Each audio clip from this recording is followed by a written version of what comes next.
Okay,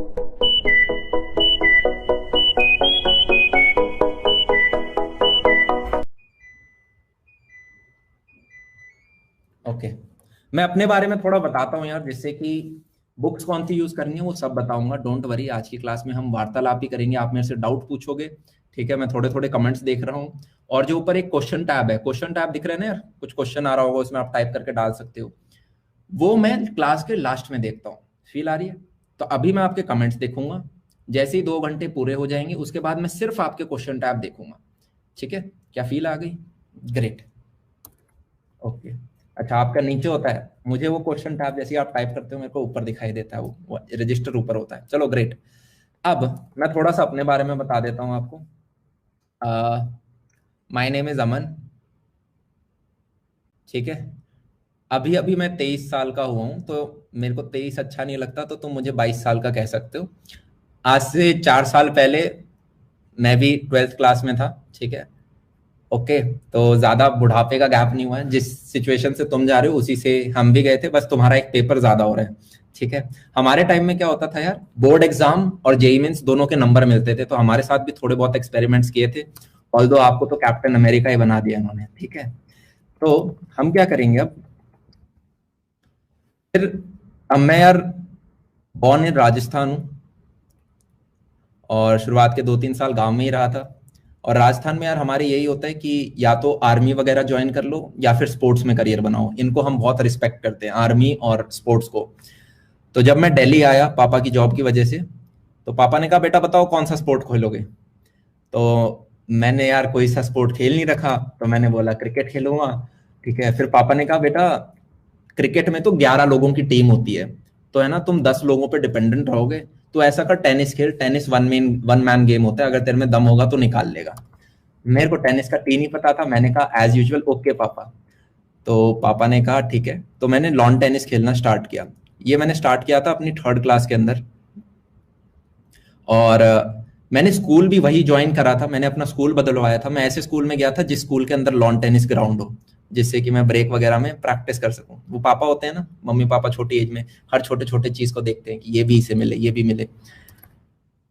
अब luckily मेरे parents ने मुझे स्पोर्ट्स में डाला, और धीरे धीरे क्या है कि यार ये भी था कि पढ़ाई भी अच्छी चले। तो मेरे पापा का हमेशा यूं था, जिस बच्चे की मैथ्स प्लस इंग्लिश स्ट्रांग है वो बच्चा कुछ भी कर सकता है इस दुनिया में, और ये रियलिटी है। अगर आपकी एक लैंग्वेज जो कि इंग्लिश प्लस मैथ्स सही है, तो अब आप कुछ भी उखाड़ सकते हो। और ये मैंने अपना जो लाइफ का फर्स्ट सेमिनार लिया था, वहां पे भी जो हमारे आगे मेंटर थे उन्होंने हमें बताया था, विच इज अ फैक्ट। तो बचपन से पापा जी ने मैथ्स स्ट्रांग रखी, और 10वीं क्लास तक की तुम्हें मैथ्स पता भी है कैसी होती है। तुम क्लास में हाईएस्ट नंबर ले आते हो, आरडी शर्मा निकाल लेते हो, कर लेते हो कुछ कुछ। ठीक है, तो मैथ्स इंग्लिश दो पे ध्यान रखा। और 7th क्लास में पापा ने कहा चलो बेटा एंट्रेंस टेस्ट दो और डीपीएस वसंत कुंज में आ जाओ। तो मैं डीपीएस वसंत कुंज में आ गया। ठीक है, ये लक्ष्मण पब्लिक स्कूल था, लक्ष्मण पब्लिक स्कूल एलपीएस, और 7th क्लास में मैं डीपीएस वसंत कुंज में आ गया। फिर वहां पे भी लॉन टेनिस कोर्ट थे, अच्छी बात ये थी। और लगभग 10th तक मैं वहीं रहा। उसके बाद 11th क्लास में किसी ने कहा कि डीपीएस वसंत कुंज से भी अच्छा एक और स्कूल होता है, और वो है डीपीएस आरके पुरम, और उससे भी अच्छी बात ये कि मेरे घर के पास था। तो इसका एक एंट्रेंस टेस्ट होता है 11th क्लास के अंदर। ठीक है, और वो मैंने दिया और वो भी क्लियर हो गया था। तो फिर मैं आ गया डीपीएस आरके पुरम में। और मुझे आरके पुरम एक कारणवश और भी अच्छा लगता था। वो कारण ये था कि 9th क्लास में मैं आपका नेशनल्स खेलने गया था। तो नेशनल्स जब मैं खेलने गया था, इंटर डीपीएस हुआ था। तुम्हें पता है ऑल ओवर इंडिया कितने डीपीएस है? मैंने 9th क्लास में देखा था, तब 125 डीपीएस थे। तो इन सबका कंपटीशन हुआ था। और आपका होता है ना यार कि ओपन होता है, अंडर 14 होता है, अंडर 16 होता है, अंडर 18 होता है, फिर एक ओपन होता है। बेसिकली अंडर 18 को ही ओपन बोलते हैं। तो मैं ओपन कैटेगरी में खेलने गया था 9th क्लास में। मेरा लॉन टेनिस बहुत सॉलिड था, मतलब दिन में 5-5 घंटे मैंने लॉन टेनिस खेला है, 3rd क्लास से लेके 11वीं क्लास तक। तो उसमें मैं सेकंड आया, डीपीएस वसंत कुंज सेकंड आया। और फर्स्ट पता है कौन आया था? फर्स्ट आया था डीपीएस आरके पुरम। तो जब मैं 11th क्लास में जा रहा था, आई वाज लाइक यस, अब मैं स्कूल में आऊंगा और अपन गोल्ड लेके आएंगे। तो स्पोर्ट्स में थे पूरे। फिर जैसे ही 11th के अंदर आए, तो पापा जी ने क्या कहा, बेटा स्कूल तो डीपीएस आरके पुरम मिल गया है, पर अब ये बताओ स्पोर्ट्स खेलोगे या फिर पढ़ाई करनी है, इंजीनियरिंग करनी है? अब मैंने पापा को कहा पापा स्पोर्ट्स खेलना है, आज तक वही खेला हमने। तो तो पापा बोले ठीक है बेटा इंजीनियरिंग कर लो। तो ऑप्शन तो होता नहीं था, एज अ गुड बॉय मैंने बोला ओके ठीक है इंजीनियरिंग कर लेते हैं। तो हम जब अब स्पोर्ट्स खेलने का यार मेरे को एक बहुत फायदा हुआ लाइफ में, और वो ये था कि नेवर गिव अप वाला एक वो आ जाता है। क्योंकि जब मैं थर्ड क्लास से खेलना स्टार्ट किया था, इनिशियली मैं कभी भी गेम नहीं जीतता था। मैं कोचिंग में बहुत अच्छा खेलता था, पर जैसे ही कोई गेम होता था टूर्नामेंट वगैरह, मैं बच्चों से हार जाता था, बहुत नर्वस रहता था, बेस्ट परफॉर्मेंस कभी नहीं आई। पर वो खेलते खेलते 3-4 साल में धीरे धीरे हम जीतना स्टार्ट हुए। और स्पोर्ट्स आपको नेवर गिव अप स्ट्रैटेजी देता है, नेवर गिव अप, समझ रहे हो, हंटर, टाइगर, राइट। तो शायद मैं 10th क्लास तक उतना पढ़ा नहीं, नंबर अच्छे आ जाते थे मैथ्स वगैरह में, पर उसने एक ऐसी चीज थी, वो थी फाइटर स्पिरिट। वो क्या थी? फाइटर स्पिरिट, वॉरियर स्पिरिट, ठीक है, कि भाई खेलेंगे, धूप के 3 बज रखे हैं फिर भी हम खेलेंगे। ओके। अब जब हम 11th में आए, तो यार 11th में तुम्हें पता चलता है कि जिस मैथ्स में तुम सोच रहे थे तुम स्ट्रांग हो, उसमें तुम स्ट्रांग नहीं हो। क्योंकि एकदम से सिलेबस बढ़ जाता है, एकदम से जज्बात बदल दिए, माहौल बदल देते हैं वो, हाँ या ना।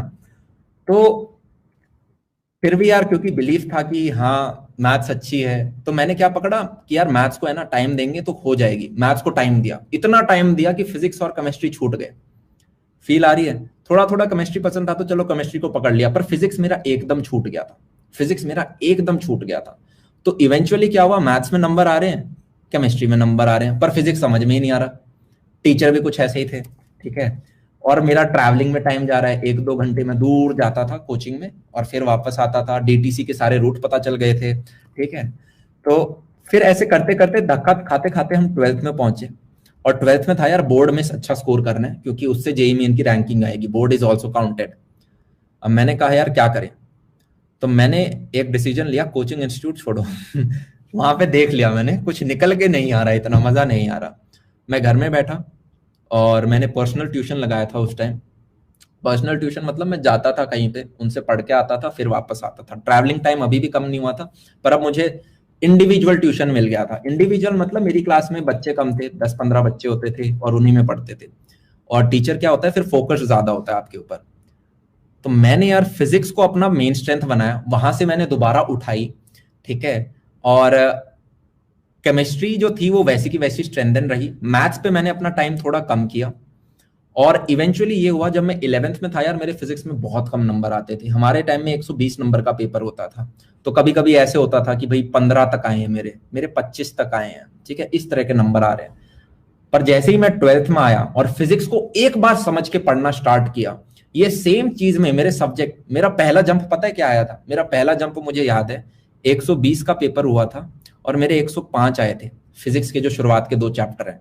और मैंने कहा भाई साहब, इतने तो ना केमिस्ट्री में है ना मैथ्स में है, मतलब अगर इस सब्जेक्ट को ढंग से पढ़ा जाए तो ये मजे दिला सकता है। और वहां से फिजिक्स के साथ एक प्रेम जुड़ गया, ठीक है। और कुछ कुछ हुआ, फिर इतने में यार आपको पता भी नहीं चलता कि आपको पता चला आपकी 11th कैसे बीत गई। नहीं, ऐसे लगता है कि कल की बात थी, अभी तो 10th का रिजल्ट आया था, 12th में आ गए। सिमिलरली 12th भी निकल जाएगी। हम आए, अब यार आईआईटीज में मेरे को मिली थी बहुत लोअर चॉइस, ये बीएचयू वगैरह नहीं होते, ये सब मिले थे। तो उससे बेटर मेरे को पहले ही पता था मेरी औकात नहीं है आईआईटी वाली। मैं स्पोर्ट्स का बंदा हूँ, मुझे जो पता था कि आईआईटी के अंदर मेरे को कंप्यूटर साइंस वगैरह नहीं मिलेगा, जो मिलेगा कोई छोटी ब्रांच मिलेगी, छोटा कॉलेज मिलेगा। तो मेरा पहले से टारगेट था कि मुझे एनआईटीज, ट्रिपल आईटी, या फिर दिल्ली के अंदर 2 बहुत अच्छे इंस्टीट्यूट हैं, एनएसआईटी, डीटीयू, इनके अंदर जाना है।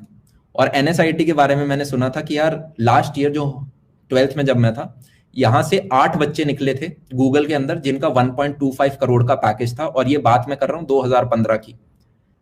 तो 8 बच्चे तो यार आईआईटी दिल्ली से नहीं निकलते, गूगल के अंदर 1.25 करोड़। तो ये बहुत अच्छा था, और मैंने सोच लिया था कि यार अगर इसकी मेरे को कंप्यूटर साइंस मिल गई ना, तो स्वाद आ जाएंगी जिंदगी के अंदर, ठीक है। तो मैंने कहा ग्रेट, इसी के करते हैं, ये हमारी औकात के अंदर है और इसको हम टारगेट भी कर सकते हैं। यहाँ पे यार आपको चीज समझती जानी है। मैं आपको सारी अपनी हिस्ट्री इसलिए बता रहा हूँ कि अगर आपका भी कुछ सेम रहा है तो जो मैंने किया वो आप भी कर सकते हो, हाँ या ना। प्लस तुम्हारे पास तो मैं हूं, तुम्हें रास्ते बता दूंगा कहाँ से लेफ्ट राइट लेना है, यस और नो, ग्रेट।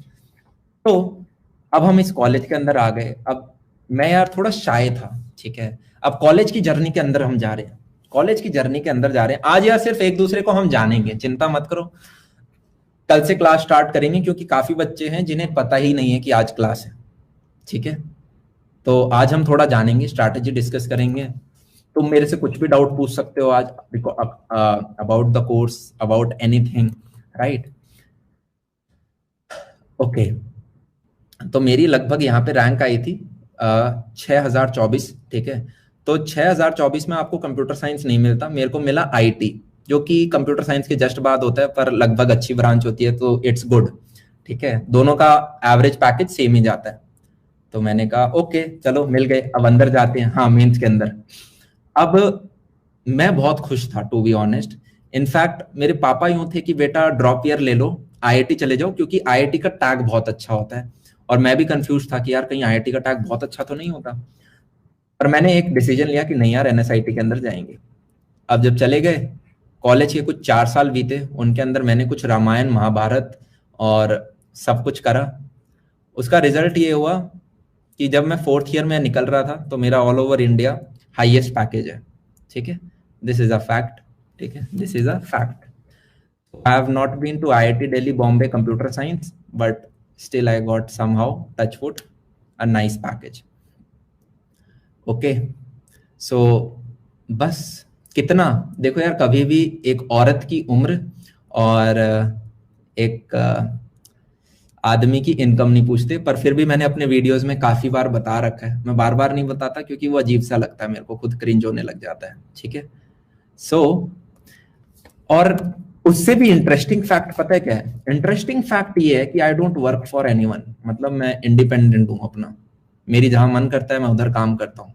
पॉइंट बीइंग मैंने खुद का काम किया था, और वो मेरा खुद का काम, लोगों को प्लेसमेंट मिलती है जब वो किसी के लिए काम करते हैं, उनको जॉब मिलती है। मैंने अपना प्लेसमेंट क्रिएट किया था, क्या चीज समझ रहे हो? मैं आज के दिन 6 से 7 काम करता हूं, फील आ रही है? ठीक है, ग्रेट।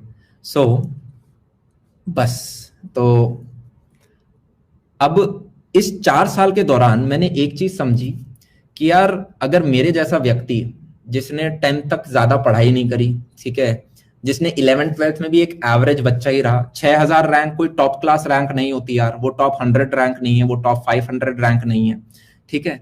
पर जो भी चीजें मेरे साथ हुई उनका मुझे एक प्लस पॉइंट दिखता है। क्या ये चीज समझ में आ रही है भैया? प्लस पॉइंट कैसे?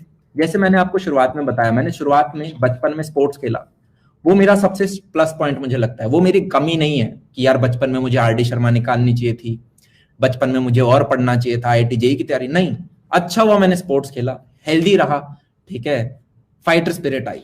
फिर सिमिलरली जब मैं 11th के अंदर आया, तो यहाँ पे मैंने और फाइट मारी। मुझे 11वीं में कुछ समझ में नहीं आ रहा था मेरी जिंदगी के साथ क्या हो रहा है, मेजोरिटी बच्चों की तरह कर रहे हैं, हसल में लगे हुए हैं। पर ये भी एक बहुत अच्छी चीज है क्योंकि इसने हसल करना सिखाया है, हाँ या ना? कुछ समझ में नहीं आ रहा है, तुम 2 घंटे की ट्रैवलिंग कर रहे हो, बस पकड़ के जा रहे हो, वापस आ रहे हो, 3 टीचरों से पढ़ रहे हो। मैंने गलतियां करी, मिस्टेक्स करी, और उन मिस्टेक्स से मैं सीखा। क्या फील आ रही है? तो जब हम यार कंप्लेन करते हैं कि यार मेरी 11वीं बर्बाद हो गई किसी टीचर की वजह से, या फिर मेरा स्कूल खराब था, या माहौल खराब था, पेरेंट्स ने अच्छी तरह से गाइड नहीं किया, तो फिर उन्हें दिल से क्रिटिसाइज करो। जिंदगी में अगर कोई चीज किसी की वजह से खराब हो रही है तो उसी की वजह से अच्छी भी हो रही है। उस खराब माहौल ने आपको फाइट और हसल करना सिखाया है, राइट और नो? वो 11वीं अगर मेरी उतनी खराब नहीं जाती तो आज मैं वो नहीं होता जो मैं हूं। फील आ रही है? तो हमें हर चीज की प्लस साइड भी देखनी है। ग्रेट।